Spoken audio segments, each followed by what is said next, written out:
very much. Good job. Linda? Well, on a couple of fronts, we have been addressing the issue of anti-Semitism on campuses.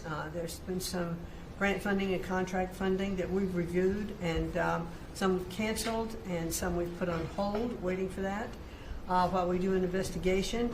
On the other side of what my responsibilities are in having education go back to the states, we're meeting and talking with governors. I was with, this week, all 50 commissioners of education around the country, and because we also want to provide them with tools and best practices as education does move back to the states. Making great progress, great response from the states, and very positive.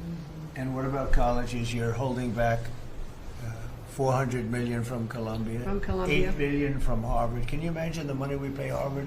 They have a $60 billion fund, and we're giving them $8 billion, and we're trying to figure that out. And then they hire de Blasio, the worst mayor in the history of New York, and they hire the woman from Chicago who was a disaster, total disaster, and they pay them massive salaries, and they're supposed to be teaching you government.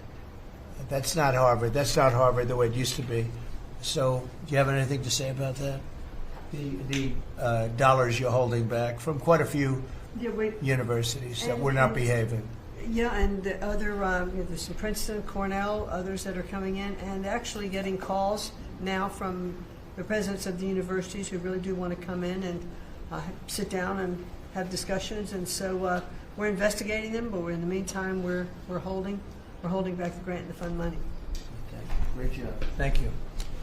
Very thankful for the House voting for the President's budget resolution along with the Senate bill.